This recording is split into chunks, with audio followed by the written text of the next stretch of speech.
صحابہ صحابہ ہمارے صحابہ ہمیں جان و دل سے پیارے صحابہ. سلام ان پر سلام ان پر سلام ان پر صدیق اکبر صدیق اکبر صدیق اکبر صدیق اکبر.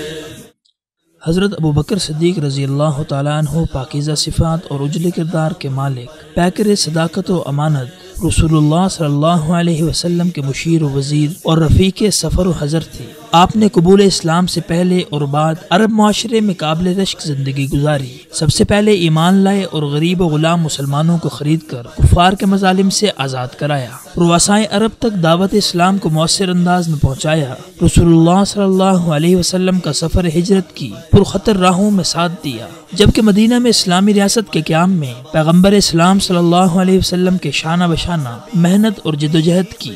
اسی طرح تمام غزوات و سرایا میں داد شجاعت وصول کی. رسول اللہ صلی اللہ علیہ وسلم کے وصال سے قبل ہی آپ علیہ السلام کے حکم پر مسلمانوں کو نمازیں پڑھانا شروع کر دی، جو خاتم الانبیاء صلی اللہ علیہ وسلم کا آپ پر اعتماد کی عکاس ہے. چنانچہ حضرت حذیفہ رضی اللہ تعالیٰ عنہ روایت کرتے ہیں کہ ہم رسول اللہ صلی اللہ علیہ وسلم کے پاس بیٹھے ہوئے تھے کہ رسول خدا صلی اللہ علیہ وسلم نے ارشاد فرمایا، مجھے معلوم نہیں کہ میں کب تک تمہارے درمیان رہتا ہوں، لہٰذا تم میرے بعد ان دونوں کی اقتدا کرنا. اور یہ کہتے ہوئے آپ علیہ السلام نے حضرت ابوبکر اور عمر رضی اللہ عنہما کی طرف اشارہ فرمایا. پس دیکھا جائے تو بلا شبہ امت محمدی صلی اللہ علیہ وسلم پر مشکل ترین دن وصال نبوی کا دن تھا.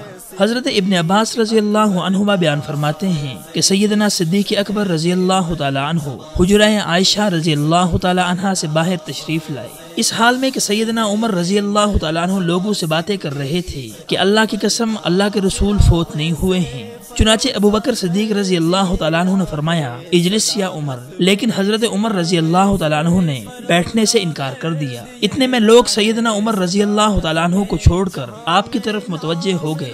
حضرت ابوبکر رضی اللہ تعالیٰ عنہ نے حمد و ثنا کے بعد فرمایا، سنو، تم میں سے جو شخص محمد صلی اللہ علیہ وسلم کی عبادت کرتا تھا تو وہ جان لے کہ محمد صلی اللہ علیہ وسلم کا وصال ہو چکا ہے، اور جو اللہ کی عبادت کرتا تھا تو اس کا معبود اللہ ہمیشہ زندہ ہے، اسے کبھی موت نہیں آئے گی. پھر سورہ آل عمران کی آیت نمبر 144 تلاوت فرمائی کہ نہیں ہے محمد مگر اللہ کے رسول، بے شک اس سے پہلے کئی رسول گزر چکے ہیں، تو کیا وہ فوت ہو جائیں یا قتل کر دیے جائیں تو تم اپنی ایڑیوں پر پھر جاؤ گے، اور جو اپنی ایڑیوں پر پھر جائے تو وہ اللہ کو ہرگز کچھ بھی نقصان نہیں پہنچائے گا، اور اللہ شکر کرنے والوں کو جزا دے گا.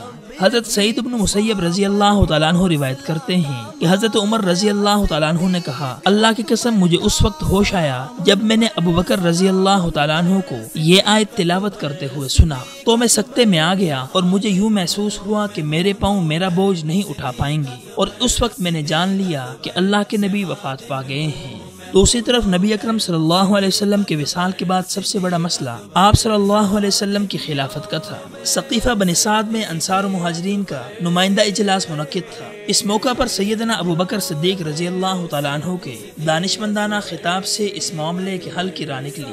چنانچہ آپ رضی اللہ تعالیٰ عنہ نے حضرت عمر اور ابو عبیدہ بن جراح رضی اللہ عنہما کا نام پیش کیا کہ ان میں سے کسی ایک کو اپنا امیر چن لیا جائے، جبکہ حضرت عمر رضی اللہ تعالیٰ عنہ نے امت کو ایک بڑے انتشار سے بچاتے ہوئے کہ سب کی راہیں جدا جدا ہوں، حضرت ابوبکر صدیق رضی اللہ تعالیٰ عنہ کے ہاتھ پر بیعت کر لی. پھر مہاجرین و انصار نے آپ کی پیروی کرتے ہوئے سیدنا صدیق اکبر رضی اللہ تعالیٰ عنہ کی بیعت کی، جبکہ نبی اکرم صلی اللہ علیہ وسلم کے وصال کے دوسرے دن سیدنا ابوبکر صدیق رضی اللہ تعالیٰ عنہ کی بیعت عام ہوئی. آپ رضی اللہ تعالیٰ عنہ ممبر پر تشریف لائے اور حمد و ثنا کے بعد ارشاد فرمایا، اے لوگو، میں تم پر والی مقرر کیا گیا ہوں، لیکن میں تم میں سے بہتر نہیں ہوں. اگر میں اچھا کام کروں تو میرے ساتھ تعاون کرو، اور اگر میں کجروی اختیار کروں تو مجھے سیدھا کر دو. سچائی امانت ہے اور جھوٹ خیانت ہے. تمہارا کمزور فرد میرے نزدیک طاقتور ہے جب تک کہ میں دوسروں سے اس کا حق نہ دلوا دوں، اور تمہارا طاقتور شخص میرے نزدیک ضعیف ہے یہاں تک کہ میں اس سے دوسروں کا حق وصول نہ کر لوں۔ بس یاد رکھو کہ جو قوم جہاد فی سبیل اللہ کو چھوڑ دیتی ہے اللہ اس قوم کو ذلیل و خوار کر دیتا ہے، اور جس قوم میں بدکاری پھیل جاتی ہے اللہ اس کو مصیبتوں میں مبتلا کر دیتا ہے۔ اگر میں اللہ اور اس کے رسول کی اطاعت کروں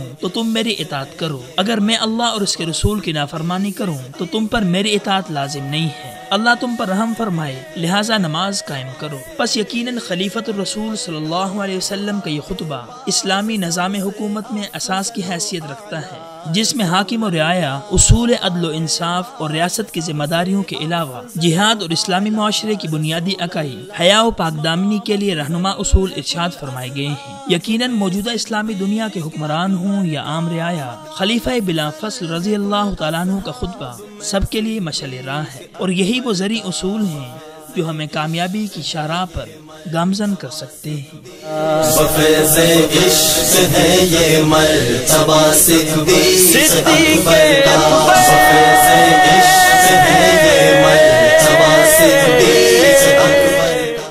صحابہ صحابہ ہمارے صحابہ، ہمیں جان و دل سے پیارے صحابہ۔